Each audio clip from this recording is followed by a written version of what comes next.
आपने एयरपोर्ट पर पैसों की, सोने की, ड्रग्स की, इन सब की तस्करी के बारे में तो सुना है, लेकिन आपने कभी चींटियों की तस्करी के बारे में सुना है?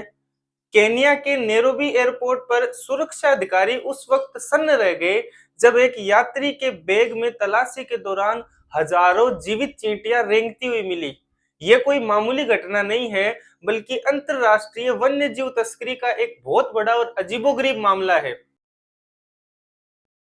केन्या के जोमो केन्याट्टा इंटरनेशनल एयरपोर्ट पर चीन के एक नागरिक झांग केकविन को पकड़ा गया। झांग इन चींटियों को कांच की छोटी छोटी टेस्ट ट्यूब और टिश्यू रोल के अंदर पैक करके बड़ी चालाकी से छुपाकर नैरोबी से चीन ले जाने की फिराक में था।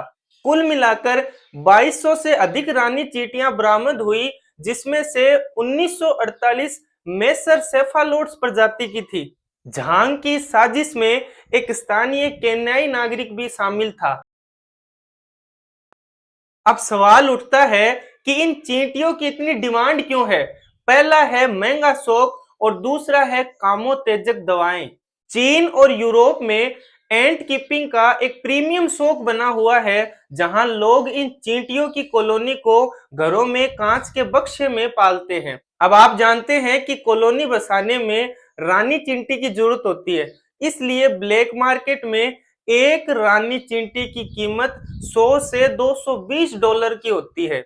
इनकी तस्करी के पीछे एक डार्क रीजन चीन की पारंपरिक चिकित्सा भी है, जहां ऐसी मान्यता है कि इन चींटियों में खास औषधीय गुण होते हैं। इनका उपयोग सेक्स वर्धक दवाएं, स्टेमिना बढ़ाने और गठिया के रोग में इस्तेमाल किया जाता है। इसी अंधविश्वास के चलते इनका करोड़ों का काला बाजार खड़ा हो गया।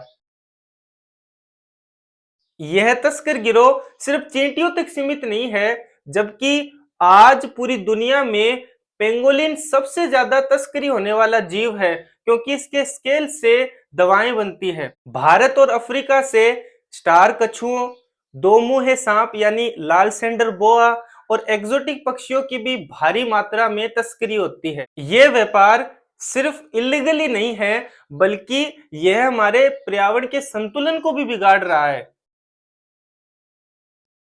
इन बेजुबानों की सुरक्षा के लिए दुनिया भर में कड़े नियम बने हुए हैं। अंतर्राष्ट्रीय स्तर पर साइट्स एक समझौता है जो इन जंगली जीवों के व्यापार पर नजर रखता है। भारत में वन्य जीव संरक्षण अधिनियम 1972 के तहत इन अपराधों के लिए कई सालों तक की जेल हो सकती है। नैरोबी कोर्ट ने झांग केकविन को 1 साल की जेल और 10 लाख का केन्याई शिलिंग का जुर्माना लगाया है और सजा पूरी होते ही उसे देश से निकाल दिया जाएगा। प्रकृति का हर एक छोटा जीव हमारे इकोसिस्टम की एक महत्वपूर्ण कड़ी है। इन्हें शौक या दवाओं के नाम पर नष्ट करना कानून और मानवता दोनों के खिलाफ है। अगली बार जब किसी बेजुबान के साथ ऐसा कुछ होते हुए देखे तो एक आवाज जरूर उठाएं। आपको क्या लगता है, क्या ऐसी तस्करी रोकने के लिए और भी कड़े कानून बनाने चाहिए? आप अपनी राय कमेंट बॉक्स में बताएं। और अगर आपको वीडियो अच्छी लगी तो इसे ज्यादा से ज्यादा शेयर करें, मेरे चैनल को सब्सक्राइब करें। धन्यवाद।